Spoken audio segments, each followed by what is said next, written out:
तो अब हमको देखना है यहाँ पर एक और मेथड है हमारे पास मिश्रण को अलग करने का।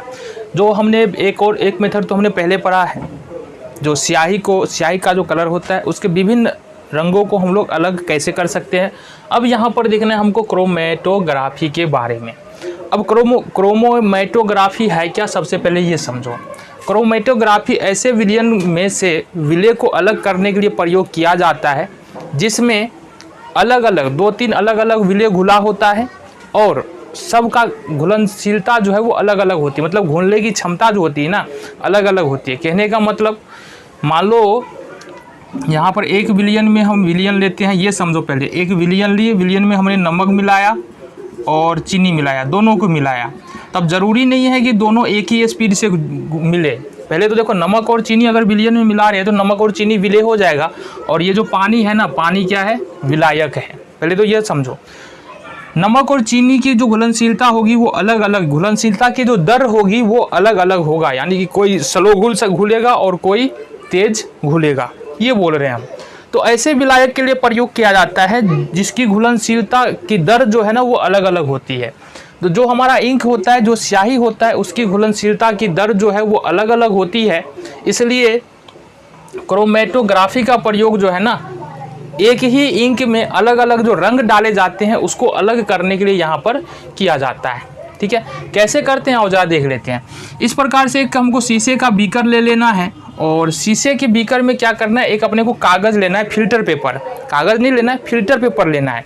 फिल्टर पेपर लेकर के, ये मान लो हमारा फिल्टर पेपर है, ठीक है, और फिल्टर पेपर कुछ ऊपर जा कर के यहाँ पर तुमको निशान लगा लेना है। ठीक है, निशान लगा करके एक बूंद स्याही का यहाँ पर तुमको डाल देना है। अब इसको डालने के बाद एक ऐसा लटकाने के लिए है ना, यहाँ कलम भी लगा सकते हो, पेन लगा सकते हो, पेन या कोई तुम्हारे पास छड़ है दूसरा तो वो लगा सकते हो।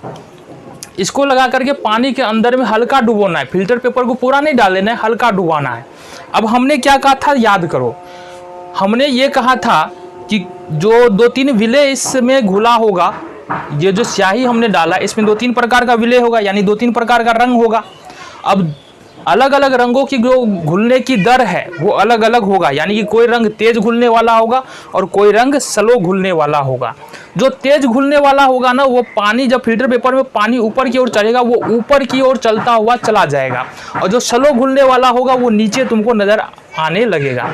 जैसा कि यहाँ पर देखो, जब ये एक्सपेरिमेंट करोगे तो लगभग इस प्रकार का रिजल्ट, यहाँ पर कलर चेंज हो सकते हैं लेकिन रिजल्ट हमको इस प्रकार से मिलेगा, है ना। एक रंग ऊपर होगा, फिर दूसरा रंग उसके नीचे होगा, फिर तीसरा रंग उसके नीचे होगा, तो इस प्रकार का रिजल्ट तुम्हारे पास निकल के आएगा। तो ये हो गया हमारा कौन सा मेथड हो गया, क्रोमेटोग्राफी।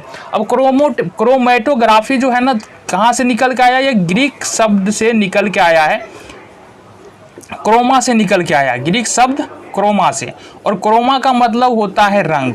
ठीक है, पहली बार इस मेथड का प्रयोग जो है वो रंगों को अलग करने के लिए ही, रंग में जो होता है अलग अलग कलर होते हैं उसको अलग करने के लिए प्रयोग किया गया था, इसलिए इस मेथड का नाम हम रखते हैं क्रोमेटोग्राफी।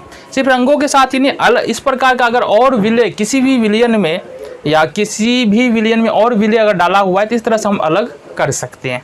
ये क्रोमेटोग्राफी समझ में आ गया। चलो जी।